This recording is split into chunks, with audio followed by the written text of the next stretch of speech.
Hi everyone, again welcome to this another lecture of the LPS class.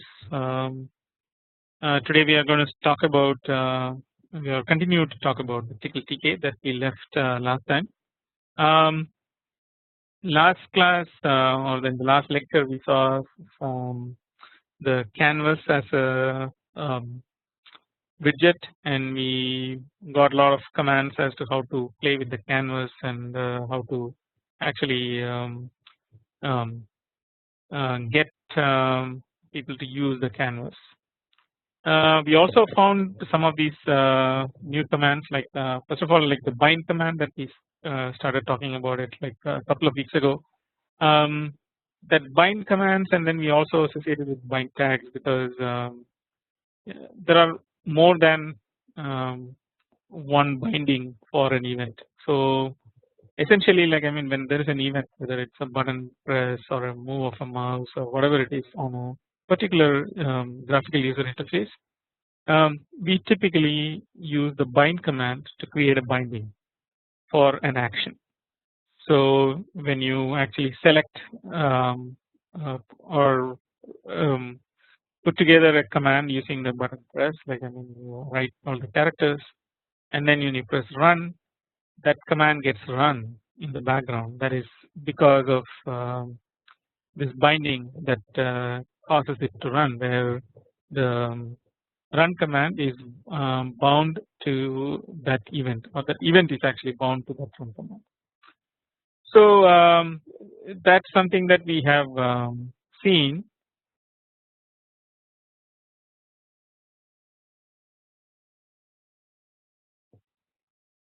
Now we also talked about this bind tags. Essentially, the bind tags essentially, like that determines, it's a command that determines which bindings apply to a window and the order of evaluation.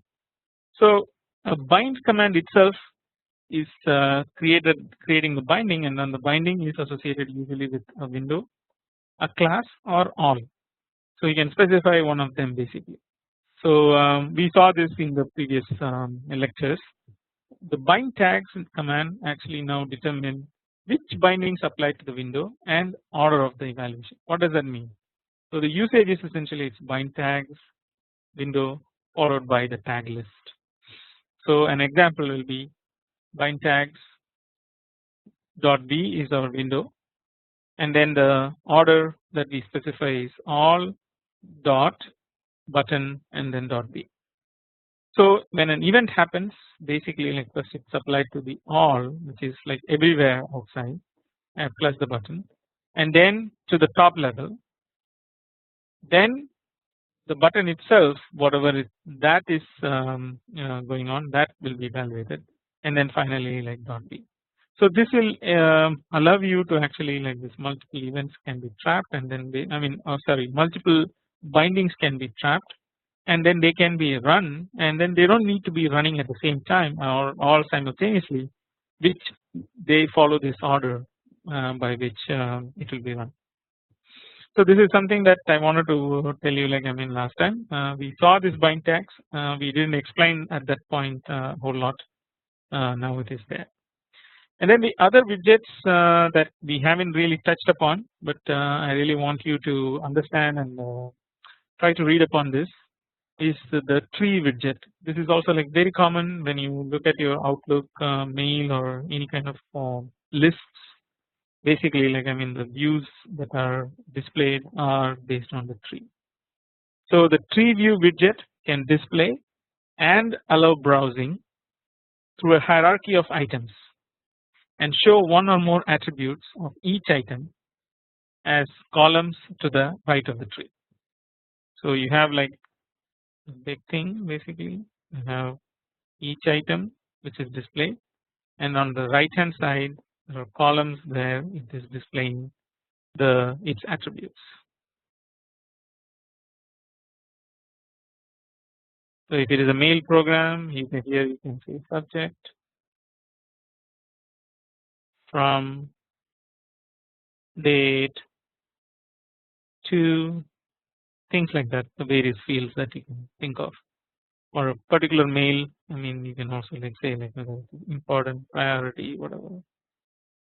So for this mail, you can associate all these attributes also. And then this particular widget is created by the tree view command. So here we create tree view dot tree, and dot tree is the widget. And then if you want to add anything to the tree, we just say like dot tree insert. And then rearranging items is dot tree move. Then we can detach an item from the tree, which is using dot tree detach, or even completely delete that item using dot tree delete. Then we can open widgets basically. So that is like set is open command. First we need to specify whether it is an open is true, and then set is open to open the widget. And then by opening the widget, we can now add stuff into it, delete stuff, query stuff, things like that. So this is another widget that we never talked about in the previous lecture, but I just want you to know it's a useful one.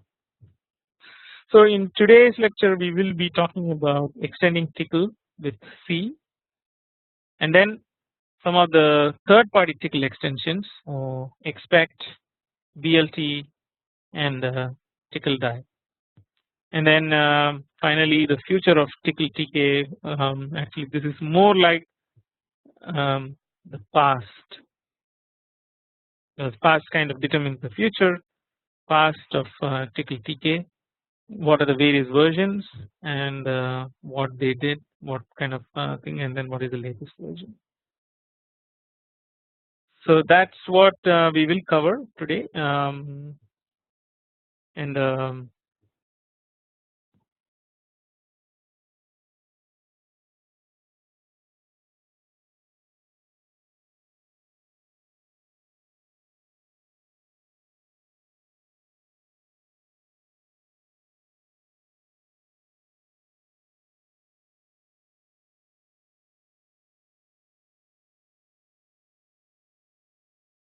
let's look at the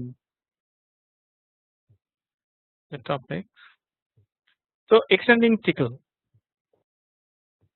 So the main philosophy that we will be talking about is to focus on the primitives, and then we will have like some basics on the interpreters and how to execute scripts, how to implement new commands, dynamic loading, managing the result string. I'm not going to talk about it today.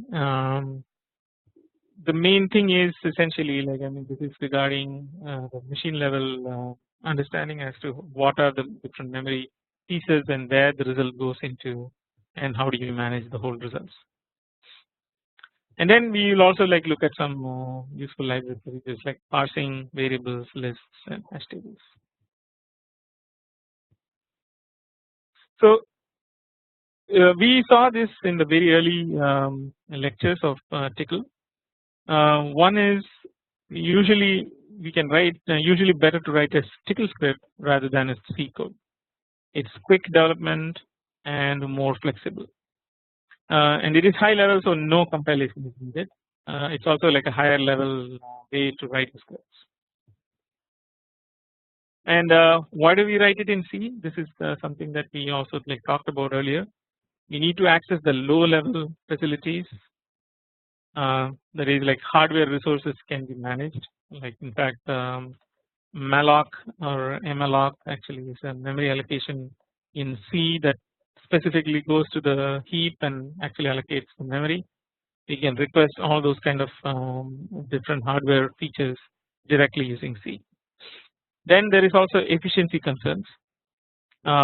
Basically like when we have like iterative calculations, C can, since it is a compiled language, can optimize, and hence it provides much faster execution.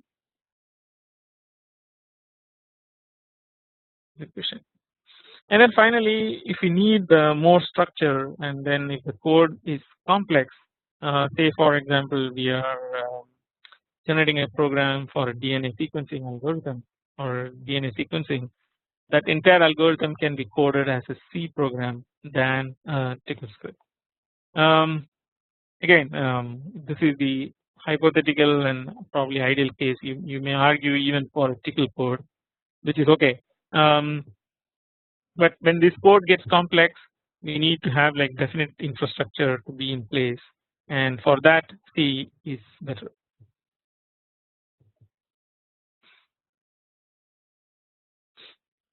The if you have to write a new tickle command, like that implementing new tickle commands that provide few simple orthogonal primitives. So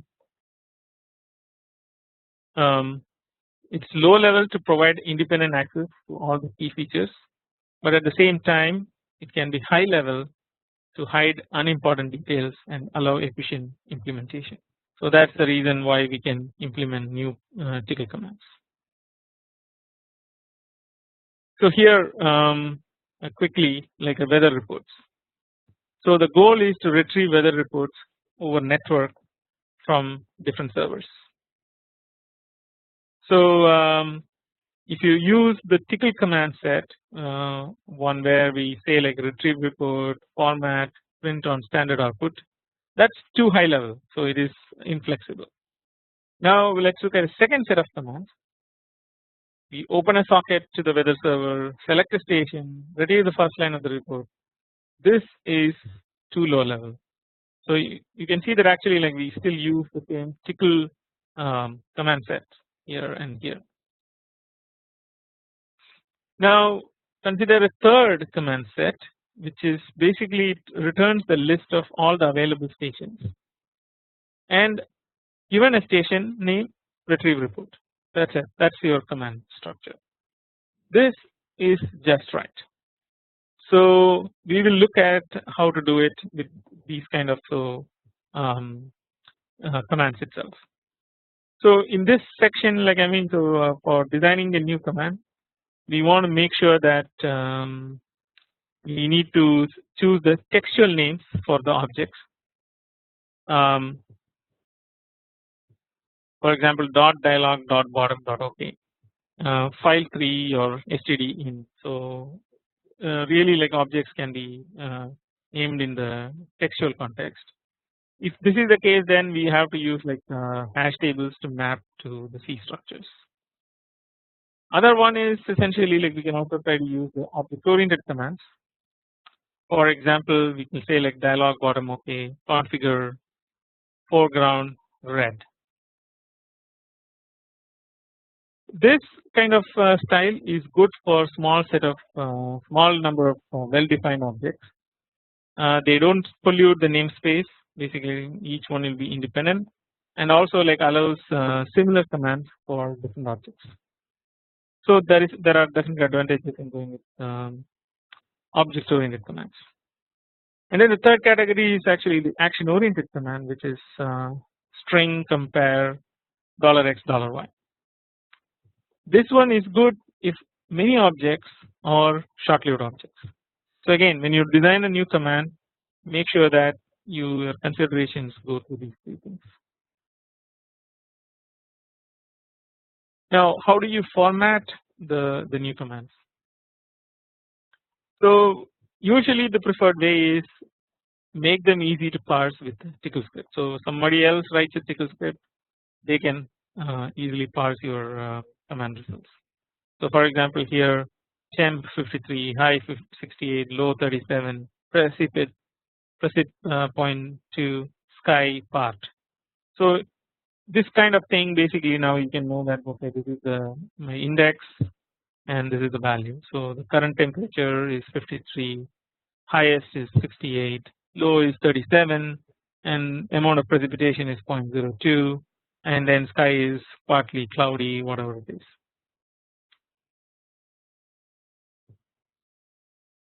And make them symbolic wherever possible. Example, it's we don't want to specify just numbers alone. So these kind of in between like those things will make it easier. Now we can also use package prefixes in the command names and global variables. For example, instead of just stations, we can stay with weather stations, or if the weather station is XXX, we can say like whether stations xxx underscore xxx instead of just saying like just xxx. Same weather report and then maybe play things like that. Basically like we can use the package prefixes. So this way like I mean it allows you to allows for the packages to coexist without any name clashes. Now let's talk about the interpreters. So that's the basic one, and then now the interpreters.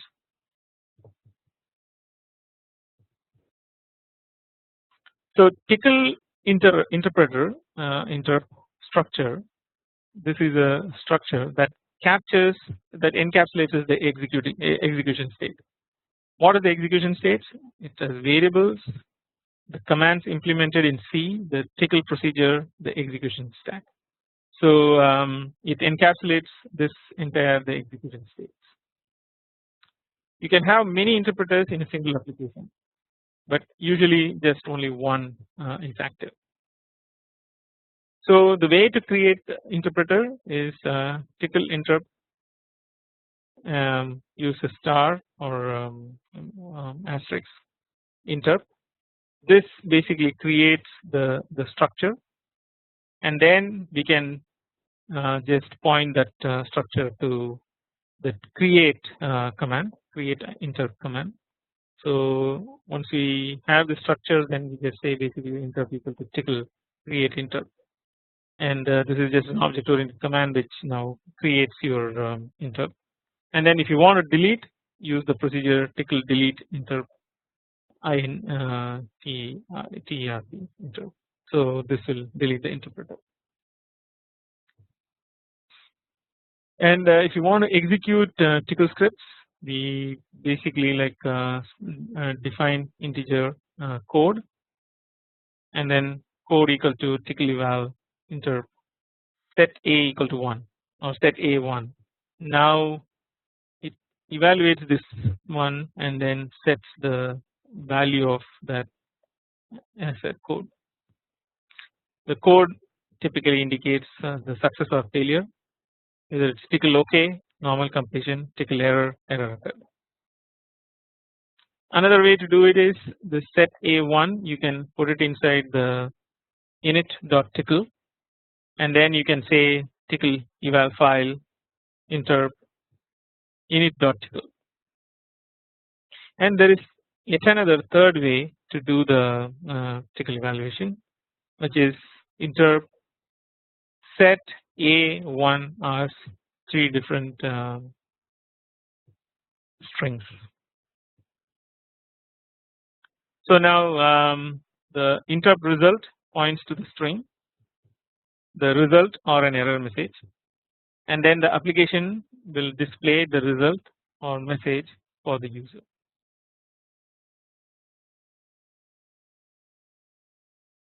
Okay, and then where do scripts come from? Basically, you can read from the standard input, read from a script file, or associate X events and wait for the events, invoke the associated scripts with this the TK, and then embedded in the C code. This is fixed or private scripts that we'll talk about. So creating this new tickle commands essentially. So we write the command procedure in C. So EQ command client data, client data tickle interrupt, where we create that one basically like then we have the integer argc and the char star star rv. So this is in C it is written. So if it is less than 3 or like not equal to 3, then we just say like wrong arguments. Otherwise we go and like compare the argv1 and argv2 from here, and then if they are not the same, then result is 1, otherwise result is 0. So this is basically to compare two commands to see whether it is the same or not, and then we return the return to the main.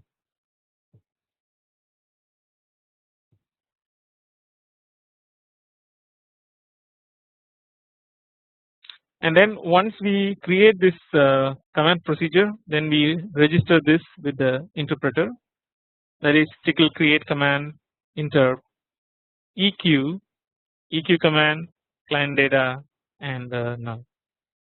So the eq command is now called eq, which is essentially a string compare. Now once we register this, the eq command will be called whenever eq command is invoked in the interpreter. You can also be delete. You can delete the command by just giving the tickle delete command interp eq. So this is the most useful for object oriented commands, object commands. Now, so we talked about the client data. What is client data? So in the tickle command file here itself, we talked about the client data, uppercase client data, and then lowercase client data. So here we talk about it again. It is used to pass any one word value to the command procedures and callback. So the second client data is usually the pointer to the data structure manipulated by the procedure. So we pass the first one and then the second one is manipulated by the procedure.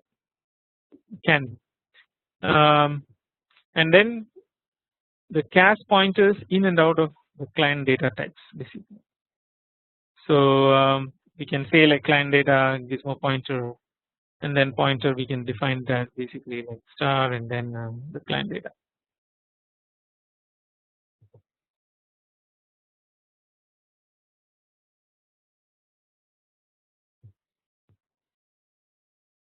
So we can have many objects share one command procedure by using this.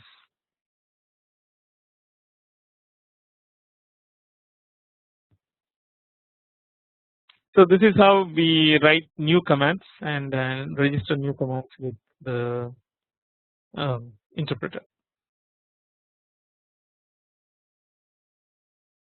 So now let's look at the packages.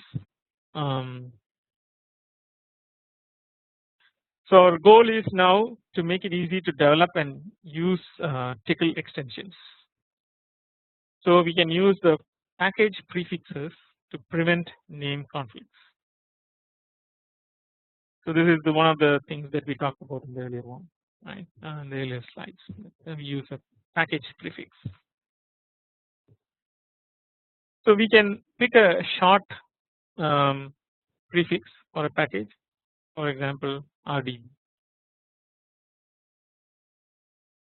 So we use this in all the global names essentially. So in C procedure, it's uppercase RDB open. C variable is RDB, and then the tickle command is also like RDB underscore.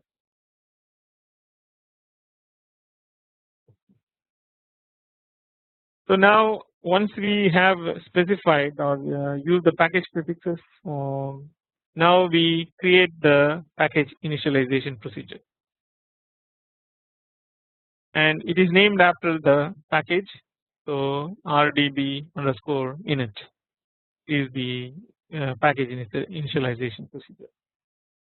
This creates packages commands and then evaluates any startup script if we specify.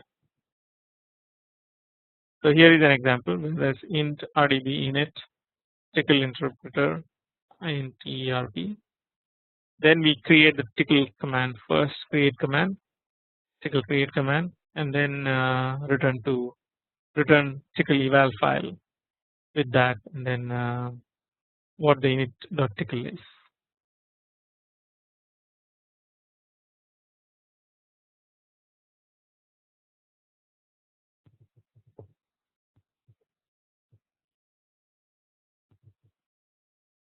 Now if you want to use the package, basically we need to compile this as a shared library. So here we do the cc compile. So rdb.c, we compile that, and then we load it as rdb.o and output is rdb.so.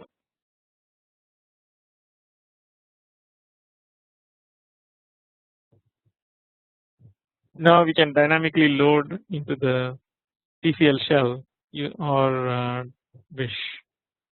So to load it, basically load rdb.so and then the top level name, which is the rdb. Now Tickle will call the rdb init to initialize the package.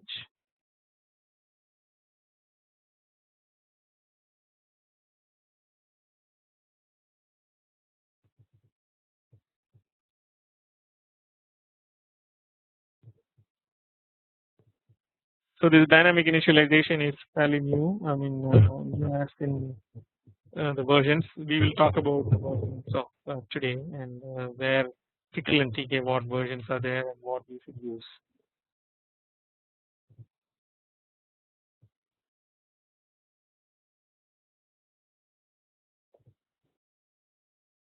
So now let's talk about the load command. The load has several forms: load file name, package name, load nothing, package name.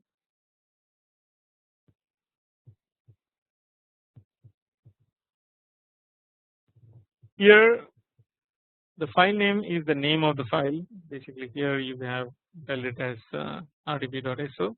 So that will be the package. That will be the file name, and then the package name is the top level package specification that is inside, which is in this case it's rdb. So in this case it will be just xyz.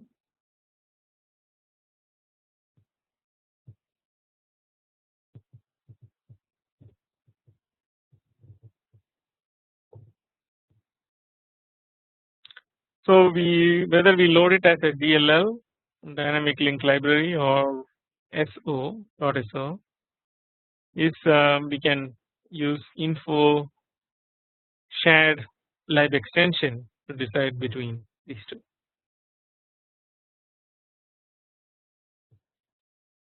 We can also use info loaded command to see what packages have been loaded into this program.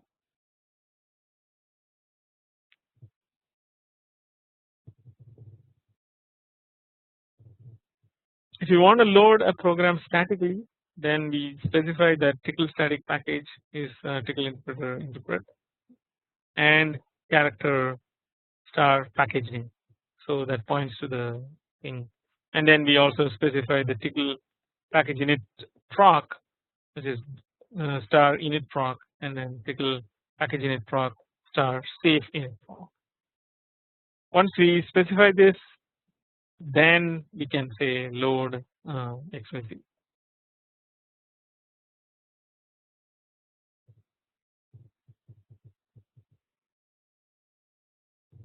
Of course, in this scenario, the dynamic loading is preferred.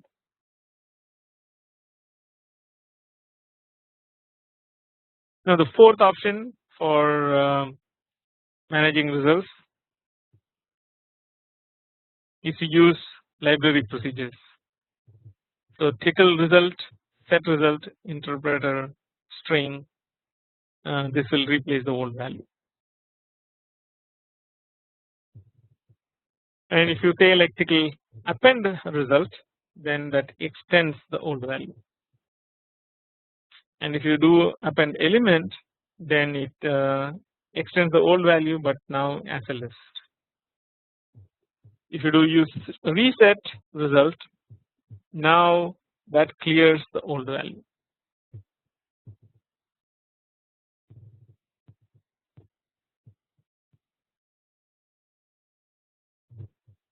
Now let's look at the utility procedures, and one of them is parsing.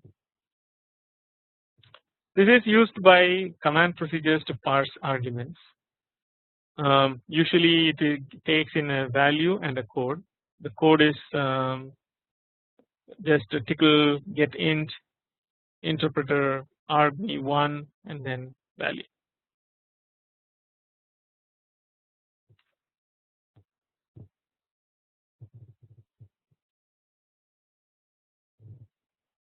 it stores the integer in value and it returns tickle OK or tickle error. If there is a parse error, then it returns the tickle error and leaves message in interpreter result.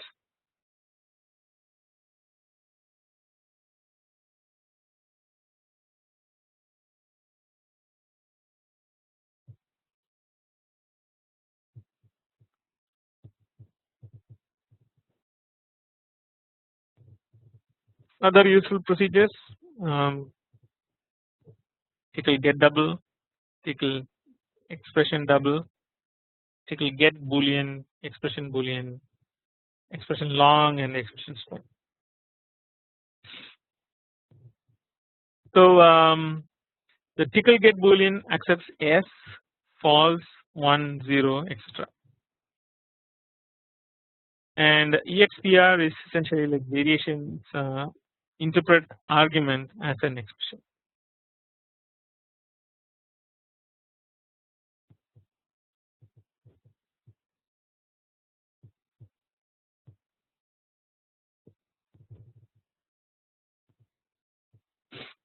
So in utility procedures, what are variables essentially like? So basically they can be read, write, or unset.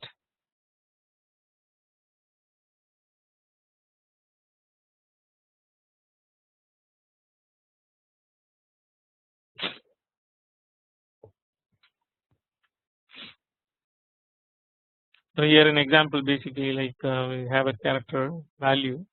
Value is tickle get var interpreter a something, and then tickle set var interpret something, and then unset something else. So we can use get, set, and unset. Basically, pretty much read, write, and unset. Then you can also set traces, basically. So that is you can trace a variable.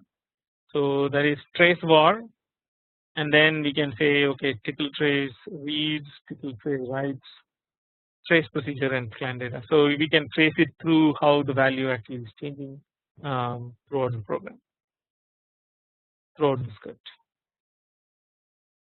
So and then the trace proc is it will be called basically to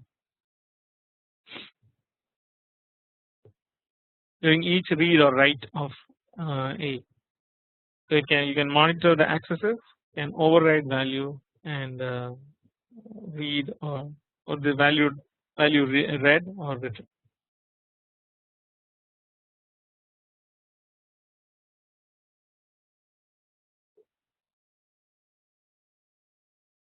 Now for parsing, assembling proper list, we use the tickle split list and tickle merge.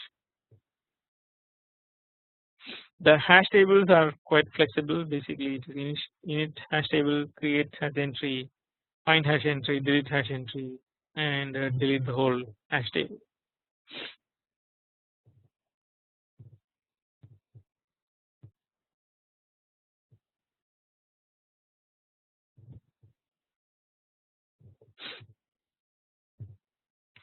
The hash table is just like having tickle associative arrays in C. It's also an excellent way to store the client data records for object oriented command model. And then dynamic strings is through these procedures: dstring init, dstring append, dstring append element, dstring value, and then finally dstring field. The dynamic strings grow efficiently without bounds, like a good string class in C++. It's used internally by Tickle for result management. So this is again another data structure within Tickle.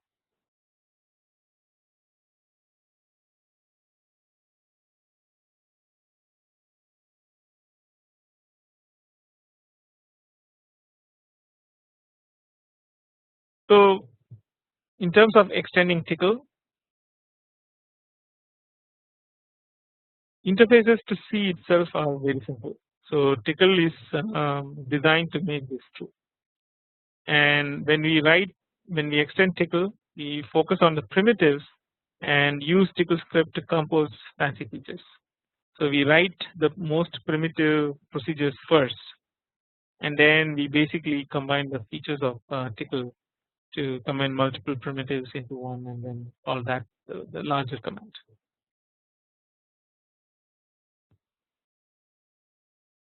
So if you are writing a widget for TK, the good news is that one widget that can work on Unix, Windows, etc.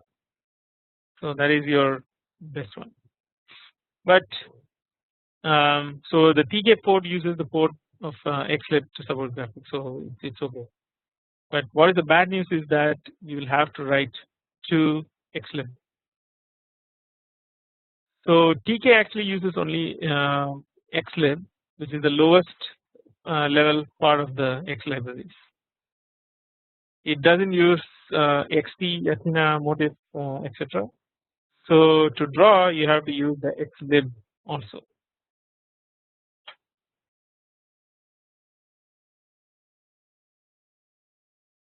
So TK supplies utilities, for example, the 3D outline drawing, the font utilities, event notification, timers, idle procs, etc. And then you have to supply the Tickle commands, the initialization procedure, configuration table, event handlers, and deletion callbacks. Then we use object oriented command paradigm, that is one Tickle command per widget class and one Tickle command per widget instance.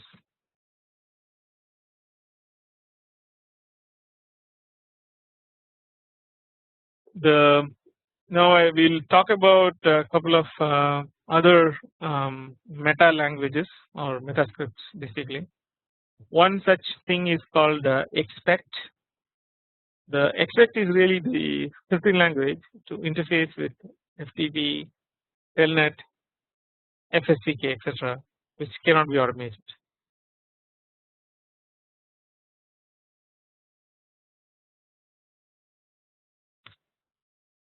So one way to it's also a very good way to create GUIs for interactive command line applications. It's also good way to react to prompts from the command line apps, and usually they expect can automate tedious interactive processes, glue GUI actions to simulated keyboard outputs, and reattach the sub process to the keyboard. And one thing to note is it works only on true POSIX or the Unix systems. So uses pseudo TTYs, basically TTYs, a Unix construct, and that's the reason why it doesn't work well in the others.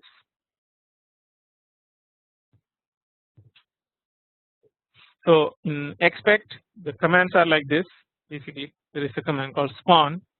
You can say basically it's telnet and which machine it is, which server, and then what is the port number.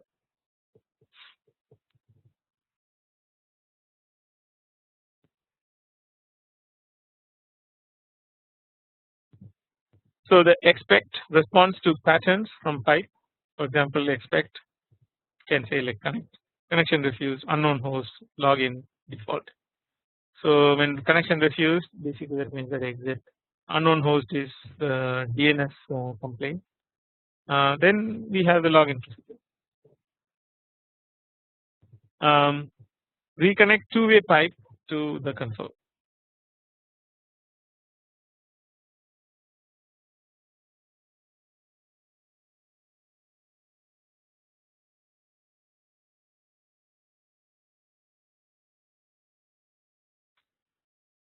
So the other one is the BLT essentially. This is also it's a toolkit offering set of widgets and geometry manager. So this helps you to draw the pictures, display graphs very easily. And this particular toolkit offering is written in C, it has several mega widgets. The BLT graph is one of the sub one, and that is the most useful one, and that is the one that is very popular also. Then other commands basically like highlight text, drag and drop, bar chart, table, things like that can be easily built using the BLT. So to invoke a BLT graph widget, we specify the BLT graph command with the $G as the widget name, and then we specify all the other things. And then here we are just configuring the $G, and then we can configure the x-axis and the y-axis as to what the value should be. Here the x-axis is pretty much its time, and y-axis is not the time.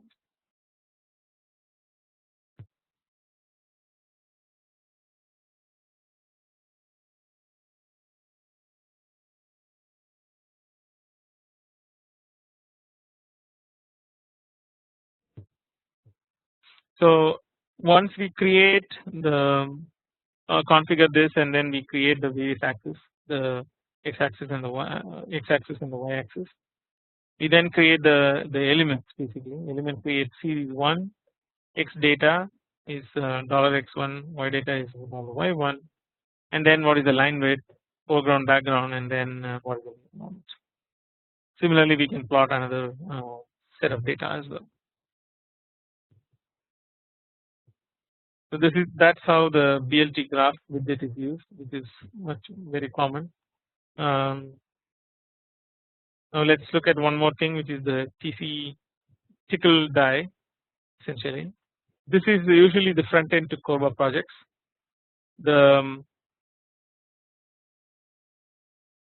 It lets tickle TK talks directly to the Cobra object. The Cobra lets objects written in different languages communicate essentially. So Cobra it's sitting in the center, and it gets the objects in various languages, and it communicates. The TK GUI is TK GUI for remote objects are easy and very powerful.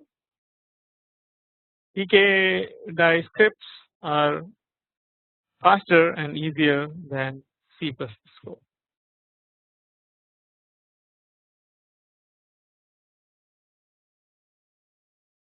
So okay, so this is pretty much the technical aspects of it, of the tickle TK. Let's look at some of the releases and what went into the release and what is the latest and greatest release. So 7.6 and TK 4.2 was originally there, and this one has a revision of Gridder needed for Spectacle FCS, C API change for channel drivers.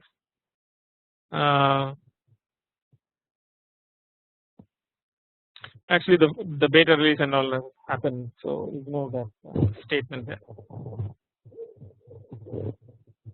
And then 7.6 plug and 4.2 plug, which have features needed for Netscape plugin, and you can just use the plugin information. And then safety, I mean, already released in plugin binaries, and no source release until Tickle 7.7 and TK 4.3, which is also like past now.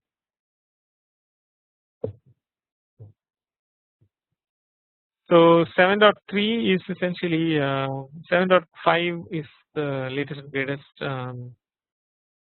Sorry, not 7.5. Basically, we will talk about that. But after 7.6, the 7.7 came into being, and TK was from 4.2. It became 4.3. Here, basically, we had native widgets on PCs and Mac. There's a new menu mechanism essentially. The menu bars are implemented with menu widgets. There's a new menu option for the top level windows. The chair of menus are clones, and it can use the same menu in several places. and hiding the pair of entries is another issue. So the new font mechanism, basically, like this is very nice for non-Unix machines. Basically, we specify label and then $L, I mean sorry .L and font times 12 bold, and then we say font create title family Helvetica size 24 and weight is bold, and then we label basically to title, and then font configure title and size. Size is 36.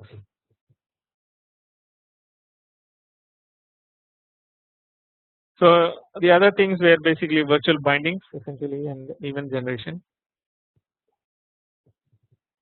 So this is something that we didn't touch upon.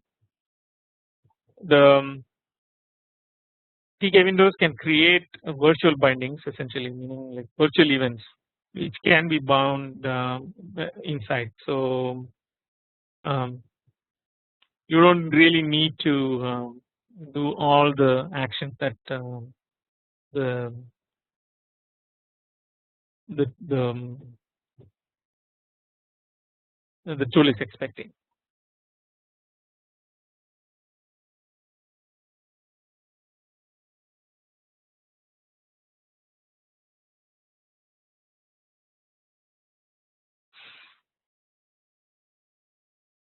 Now it also supports the standard dialogues.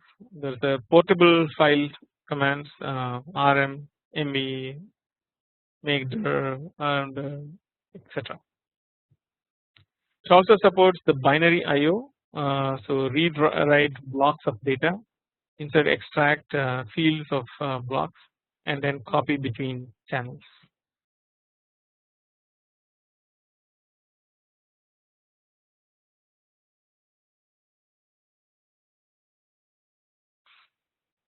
And then other possible extensions to 7.7 and TK 4.3 are mega widgets, image revisions,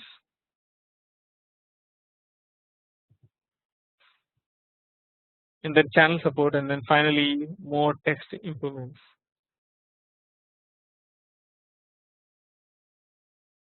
So these were all the original dates essentially, but the next one is the Tickle 8.0.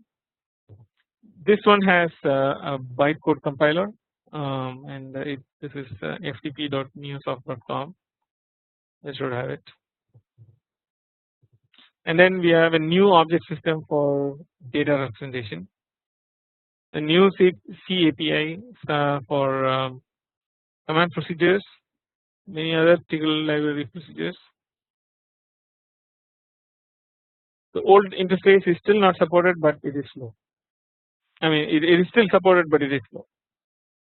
And then what about the namespaces? Basically, like that is another thing that we need to worry about.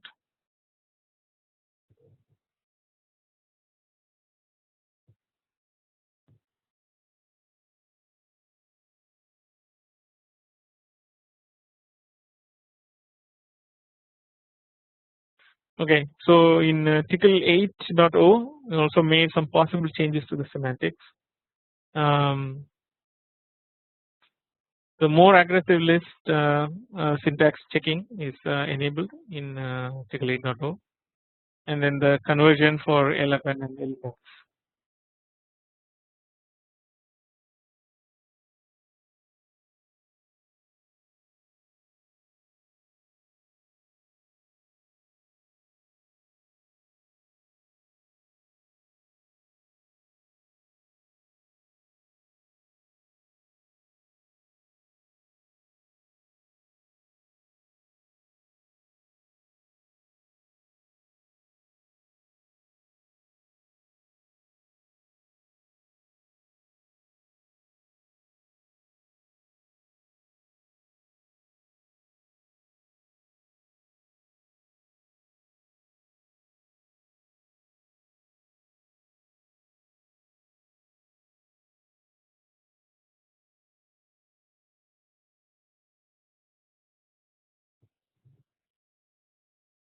So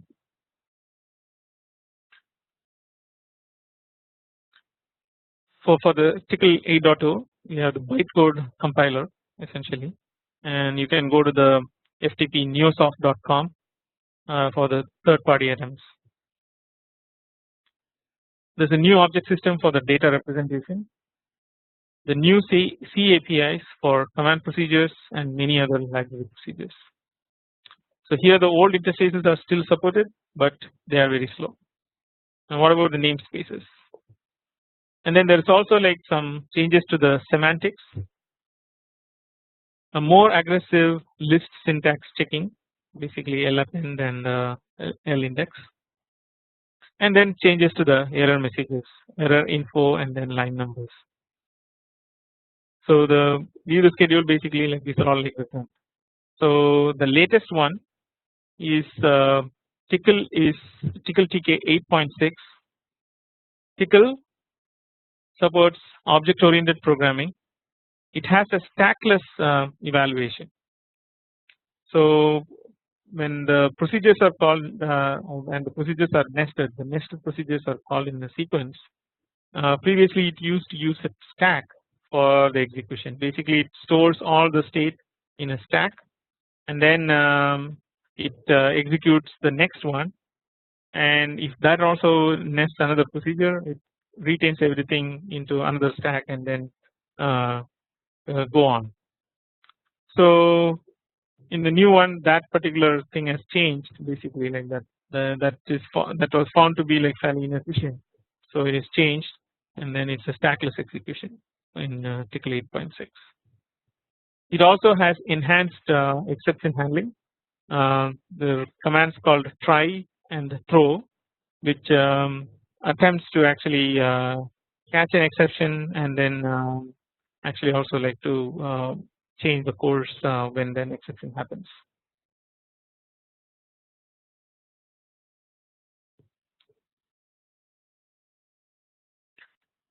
Okay, and then there are many other enhancements to the Tickle 8.6.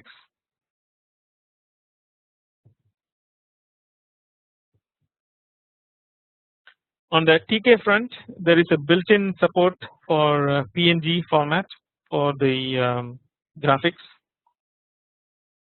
There is also a new command for busy windows. Essentially, it's called TK busy command. There is support for angled text and moving things on a canvas.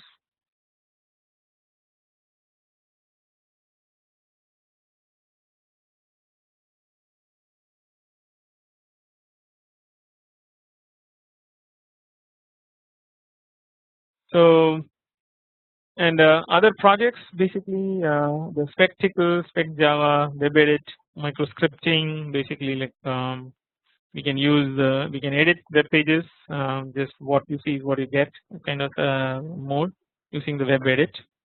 We can insert Tickle TK scripts at various places, and then the script fire at interesting times essentially. And then the safe Tickle, basically, which is has a better TK, it has better TK support, the socket communication, and developing interesting security policies. You can add authentication, for example, the MD5 signatures. So that's pretty much what I wanted to cover in terms of TK. So today mainly, like I mean, we looked at several areas basically. So once again, like I just wanted to summarize the things that we did for today. So mainly, like I mean, we talked about the extending Tickle with C. We also looked at the third-party Tickle extensions, the expect, ELT, and Tickle die. And then we talked about the past and the future and the present of Tickle and TK, which is essentially like which versions, what are supported, what can you expect in the future. So I think this concludes this lecture. Once again, thank you very much for listening.